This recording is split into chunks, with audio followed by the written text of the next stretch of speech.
Doctor سلما ملک یہاں موجود ہیں، انٹرنیشنل ریلیشن پر ان کی بڑی گہری نظر ہے۔ اب بریک سے پہلے بھی ہم تہران سے گفتگو کر رہے تھے اور اب ہمارے ساتھ بڑے سینئر جرنلسٹ وہاں کے حسام مہاجری ہیں، جن کے گھر پہ بلکہ وہ منظر بھی میں دکھانا چاہتا ہوں براہ راکٹ گلا۔ ڈاکٹر صاحب آپ خود معلوم کیجیے ذرا کوئک سوال ڈاکٹر۔ جی بہت شکریہ۔ اگر تھوڑا سا آپ ہمیں یہ بتا سکیں کہ آپ کو ابھی کیا لگتا ہے جو حملے ہوئے ہیں خاص طور پہ فوجی ہائی کمانڈ کے اوپر، آپ کے جو نیوکلیئر سائنٹسٹ ہیں ان کے اوپر، اور جو خبریں سننے کو مل رہی ہیں کہ سلیپر ایجنٹس وہاں ان پرسن موجود تھے، تو یہ کس کیپیسٹی میں وہاں زیادہ تر پھر رہے تھے؟ کوئی کنسٹرکشن ورکر تھے، یہ نیوکلیئر سائنٹسٹ تھے، یہ کس پیرائے میں وہاں تھے کہ انہوں نے اتنی ایکوریٹ اسپائنگ کی ہے؟ دیکھیں اسپائنگ تو ہر جگہ ہوتی ہے۔ ہم نے بھی ابھی حال ہی میں بہت بڑی تعداد میں انفارمیشن ہمیں اسرائیل کے اندر سے ملیں اور خفیہ انفارمیشن ملیں۔ جنگ میں یہ چیزیں ہوتی ہیں، لیکن میں یہ ایرانی تاریخ اور ثقافت اسی لیے کہہ رہا ہوں کہ جب کبھی بھی میری بات یہ کہ باہر سے ایران پر کبھی بھی حملہ ہو جائے، تاریخ گواہ کہ ایرانی عوام ایک دوسرے متحد ہو جاتے ہیں، اور ایک قومی یکجہتی کو ہم یہاں پہ دیکھ سکتے ہیں۔ مختلف طرز فکر کے لوگ یہاں پہ جو کل اور پرسوں تک بعض جو اقلیت تھی، بہت کم تعداد میں لوگ انقلاب اسلامی کے مخالف بھی تھے، آج میں ان کو دیکھ رہا ہوں کہ وہ سڑکوں میں نکلے ہیں۔ ایرانی عوام ابھی مطالبہ کر رہے ہیں اور شدید ریٹیلیشن کے خواہش مند ہیں، اور میں ابھی آپ کو یہ کہنا چاہتا ہوں کہ ابھی یہ ایرانی عوام کے دباؤ میں آ کے ایرانی افواج اور سپاہیہ پاسداران انقلاب اسلامی اسرائیل کو ہدف بنا رہے ہیں۔ یعنی یہ ایک قومی یکجہتی ہے، اور ہماری جو ثقافت ہے تقریباً آپ سے ملتا جلتا ہے۔ ہم اگر باہر سے کوئی جی اگر میں آپ سے ایک سوال اور بیرونی ممالک سے جی، اور میرا آپ سے سوال ایک اس نوعیت کا ہے کہ ابھی تک ایران جو تھا جے سی پی او اے کے تحت اپنا نیوکلیئر ویپنز پروگرام امن پسند رکھنا چاہ رہا تھا، اور وہ نیوکلیئر ویپنز کی طرف نہیں جانا چاہ رہا تھا۔ آپ کو کیا لگتا ہے کہ اسٹریٹجک سینٹیمنٹ آپ کے ملک میں کیسا کریٹ ہو رہا ہے؟ اس کے بعد کیا آپ نیوکلیئر ویپنز کی طرف جانا چاہیں گے، یا آپ چاہیں گے کہ آپ ایک ایسے ملک ہی رہیں جس کے پاس نیوکلیئر ویپن نہ ہو پر پھر بھی آپ اپنی کنونشنل اسٹرینتھس کو ریکگنائز کریں؟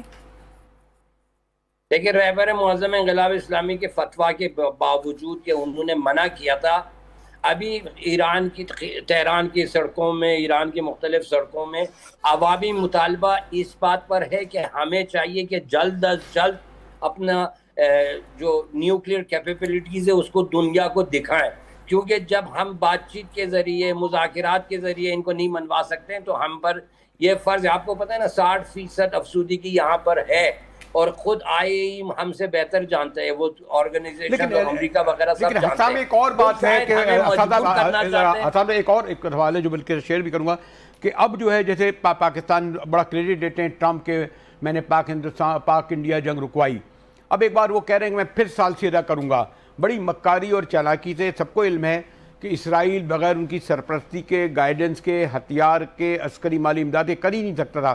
یہ جو اب ٹرمپ صاحب آئے ہیں ان کے حق میں، تو یہ تو خود ایک ظاہر کرتا ہے کہ اسرائیل میں خالی جتنی جنگ لڑ سکتا ہے لڑ چکا۔ اسی طرح دیکھیں ڈاکٹر صاحب اس بات کو۔ جی بالکل بالکل ایبسلیوٹلی۔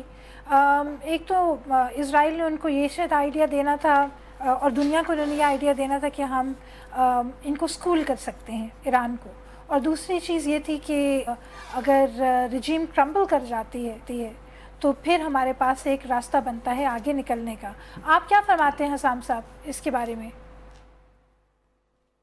ڈاکٹر صاحبہ آپ کی خدمت میں، اور جو ہمارے سینئر مجاہد صاحب ہیں، میں ان کو کہنا چاہتا ہوں کہ دیکھیں دنیا نہ جانے، میں اور آپ تو جانتے ہیں کہ پاکستان اور انڈیا میں جب جڑپ ہوئی تو سب سے پہلا اقدام ایران نے کیا ہے۔ ڈاکٹر مسعود پزشکیان نے وہاں پہ فون میں بات کی ہے، پھر ہمارے وزیر خارجہ وہاں آئے۔ یہ ٹرمپ جھوٹا ہے، یہ صرف ایک میڈیا شو مین ہے، اور یہ صرف یہ باتیں جھوٹ کہتا ہے۔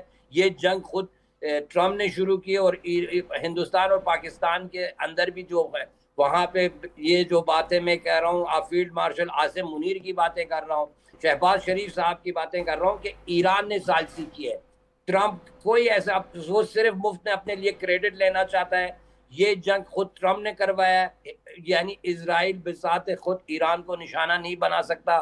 2000 کلومیٹر کے فاصلے میں لاجسٹک اور مختلف جو انٹیلیجنس اور مختلف ذرائع سے امریکہ کی حمایت ہوئی ہے.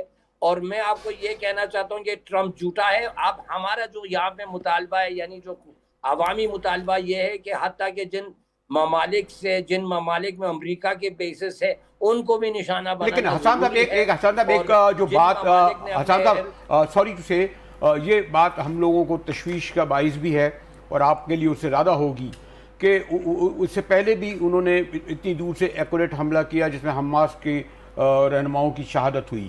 اور یہ جو خاص طور پر ہوا ہے، یہ لوگ یہ کہتے ہیں، اور ساری دنیا میں، خیر یہ میں نہیں کہہ رہا کہ ایران میں تو زیادہ انہوں نے نیٹ ورک اپنا پھیلایا ہوگا، خاص طور پر جو پاسبان کے جو سربراہ تھے اور خاص طور پہ آپ کے آرمی چیف تھے، اس سے تو یہ ایک یعنی بہرحال جو جنگ سے زیادہ سیکھتا ہے آدمی. تو یہ آپ سمجھتے ہیں کہ اس کے بعد جب واپس آیا ہے تہران تو آئندہ یہ جو ایلیمنٹ تھا جس نے ان کو سہولت کاری دی، جن کو اسپیس دیا، اب وہاں تک پہنچ گئے؟ یقین پہنچ گئی ہوگی تہران گورنمنٹ.